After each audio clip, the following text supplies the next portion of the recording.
그 4.17 정상회담이 갖고 있는 의미를 세 가지 정도로 나눠서 말씀드리고 저의 발언을 마치겠습니다. 첫 번째, 문재인 김정은 회담이 김대중 회담과 다른 역사적 의미가 있습니다. 그것은 뭐냐면 첫 번째, 그 회담이 판문점의 평화의 집에서 열린다는 것입니다.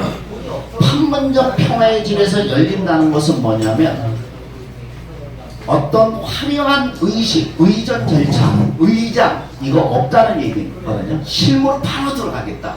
민족 문제로 바로 들어가겠다. 가장 생산적이고 효율적인 것을 짧은 시간 내에 해결하겠다는 의지의 반영입니다. 그리고 이것은 뭐냐면 지금까지 김대중, 노무현은 평양을 갔지만 이 국경선 휴전선을 김정은이가 넘어오는 겁니다. 남한으로 본다는 의미가 있습니다. 대란이 역사적 의미를 갖는다고 생각합니다. 두 번째, 이번에 그 회담이 갖고 있는 것은 전쟁 위협이 사라질 수 있다는 겁니다. 지금 논의되고 있는 매스컴에 나오는 것이 종전이냐 정전이냐 휴전이냐 이거 아니겠습니까? 휴전은 뭐고 정전은 뭐고 종전은 뭐죠? 휴전은 총을 쏘는 것은 멈췄지만 전쟁은 계속된다는 겁니다. 정전은 뭐냐면 temporary truce죠. 일시적으로 전쟁을 안 하는 거죠. 종전은 뭐죠? 전쟁을 끝낸다는 거죠. 그렇죠? 네, 전쟁을 end of war죠. 전쟁을 끝낸다는 거죠. 그러면 정전 협정이 완성되면 두 나라가 추구해야 될 건 뭐죠? 역사적으로 정전이 이루어지면 뭐죠? 첫 번째, 구체적으로 군축회담에 들어갑니다. 그래서 남북이 북한 100만 여기 55만 필요 없다. 우리 서로 감시하면서 서로 20%씩 매년 줄이자. 그것이 가능합니다. 휴전선 전력을 재배치합니다. 어떻게 하냐? 정사포라든가 대포라든가 이런 것은 후방으로 갖다 놓고 그래서 여기는 보병 위주로 우리가 예를 들어서 판문점 내에서 권총만 갖고 다니는 걸로 돼 있지 않습니까? 그런 식이 이루어진다. 이것이 좀 더 저기 된다면 양쪽이 아마 군대 복무 기간이 줄어들 수 있고 모병제로 발전될 수도 있는 대단히 중요한 사건입니다. 그 다음에 정전회담이 갖고 있는 의미는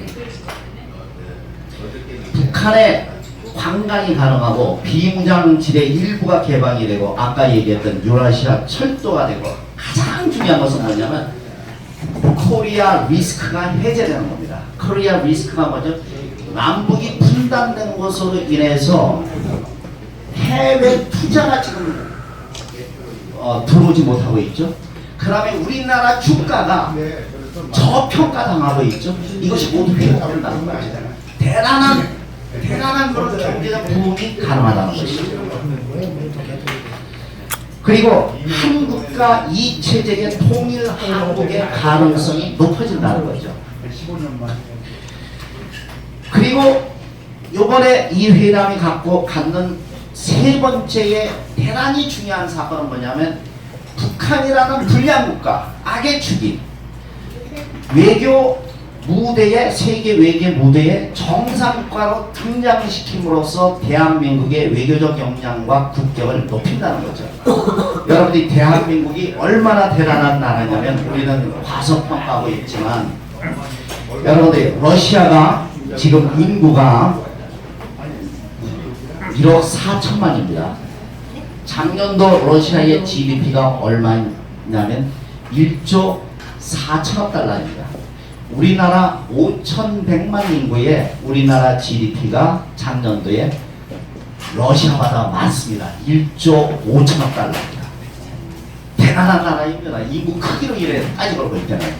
그 다음에 여러분들이 중국이 예를 들어서 지금 작년도에 GDP가 11조 9천억이지만 인구가 14만이 우리보다 27배 아니에요? 일본이 작년도 GDP가 4조 9천억인데 인구가 1억 2천이고 2.3배 아니에요? 그럼 우리가 그렇게 뒤지는 것이 아니거든요. 여러분들 이 대한민국 대한민국이라는 것 자체, 그 다음에 대한민국에 2만 5천 명의 주한미군이 있다는 거, 북한보다 37배 GDP를 갖고 있다는 것, 이 자체가 북한에게는 공포입니다. 그런데 대한민국이 북한을 불량국가에서 정상국가로 업그레이드 시키고 거기에 대한민국의 외교 역량이 벌어질까 할 때는 대단한 강대국으로 발돋움하는 것이죠. 그래서 저는 이 문 대통령의 요번에 판문점 정상회담이 갖는 역사적 의미는 한반도가 민족 운명을 좌우하는 이니셔티브를 가졌다. 그러니까 그전에는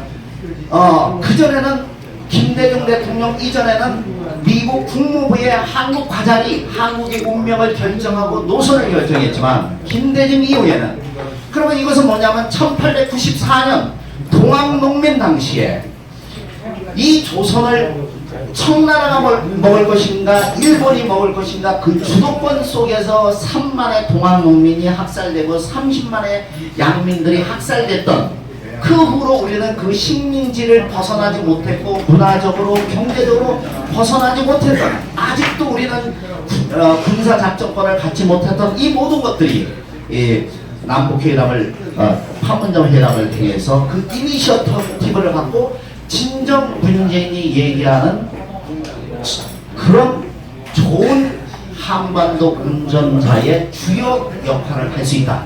이런 의미에서 저는 역사적 대단히 의미가 있다고 생각합니다. 하나 더 우리가 희망적으로 볼 것이 있습니다.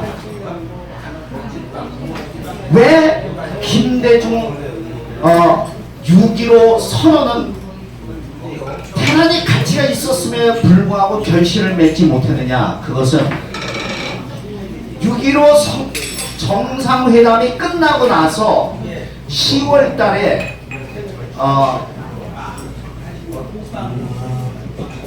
조명록 차수를 김정일 위원장의 특사로서 워싱턴 클린턴을 만나게 했습니다. 그해 10월에, 같은 10월에 올브라이트 국무장관이 김정일을 평양 가서 만났습니다. 그래서 북한과 미국 간의 국교 수립 단계까지 갔음에도 불구하고, 그런 일정표를 갔음에도 불구하고 그해 11월에 2000년 11월에 미국 대통령 선거에서 부시가 됐던 겁니다. 그래서 이 부시가 제네바 협정 클린턴이 했던 거 다 뒤집어엎고, 그 다음에 김대중이 일으켰던 그 6.15 선언 다 뒤집어 엎었던 겁니다. 그러면 노무현의 14선언은 왜 결실을 못 뺐느냐? 그것은 노무현 14선언을 하고 나서 12월 19일 날 대통령이 선거로 이명박이 바뀌었고, 이명박은 노무현이 했던 모든 업적을 뒤집어 엎었던 겁니다. 그러니까 한국판 부시가 바로 이명박이었던 것이죠. 그렇지만 김대중 대통령, 지금 문재인 대통령은 대단한 천운을 갖고 있습니다. 왜? 임기초입니다. 그리고 트럼프의 마음을 너무 잘 읽고 있어요. 진짜 어찌 본다면 굴욕적일 정도로 트럼프가 한국에 왔을 때 평택 기지에 미리 가서 대기하고 있었어요. 근데 왜 보수주의 정당들은 이 민족적 굴욕을 왜 규탄하지 않았냐 이거예요. 진짜 민족주의자고 진짜 보수주의라면 야 이렇게 굴욕적으로 할 수가 있냐? 그걸 모두 참아낸 거예요. 문재인은 인내심 있는 사람이에요. 예. 그래서 그러니까 트럼프가 아무리 봐도 노선이 달라도 문재인은 인간적으로는 괜찮다. 참 지혜로운 사람이다. MB가 자기 재산을 챙기는 것 이상 꼼꼼하고 냉철하시다. 그렇게 생각합니다. 그래서 그 다음에 이분이 참 인내심이 있는 것이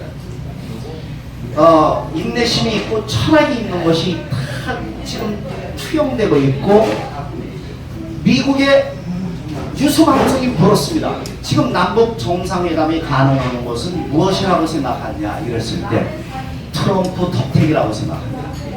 얼마나 영악하셔 이분이. 트럼프 덕택 아니죠? 그렇죠. 근데 또 참 쳐드는 게 트럼프와 김정은의 공통점이 있습니다. 뭘까요? 띄워지면 또 좋아하고. 또라이들이죠. 그런데 두 사람의 또 공통점이 있어요. 긍정적인. 통이 커요. 통이 커요. 이런 것을 문재인 대통령은 헤아리고 계시다. 네. 그래서 트럼프 덕택이다. 근데 트럼프는 천하의 비즈니스맨이거든요. 트럼프는 요번 이 회담에 대해서 대단히 적극적으로 밀어주리라고 생각합니다. 왜 그러냐? 11월 중간 선거가 있습니다. 트럼프는 노벨 평화상을 타고 싶고, 그리고 대한민국이 잘 되려면 문재인은 혼자 타면 안 돼. 지난번 김대중 혼자 타면 안 돼요. 세 사람이 타야 돼요. 누구죠? 김정은, 문재인, 트럼프 세 사람이 타야 돼요. 그럴 때 한반도는 대단히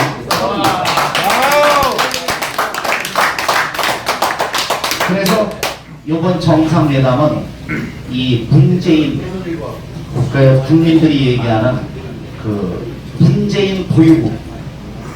그래서 우리는 문재인의 임기가 아직도 4년이 남았다. 그래서 김대중과 우리 노무현 대통령이 가졌던 그 불행은 없을 것이다. 그렇게 확신합니다. 이게 제 강의의 소리입니다. 우리 노무현 대통령의 영혼이 있는, 아마 오늘 이 순간 바람이 돼서 우리와 함께 계시리라고 봅니다. 그 정신을 기리는 우리 동지들과 함께 4.17 문재인 김정은 정상회담에 대해서 고민하고 논의하는 시간을 갖게 된 것을 영광으로 생각합니다. 감사합니다.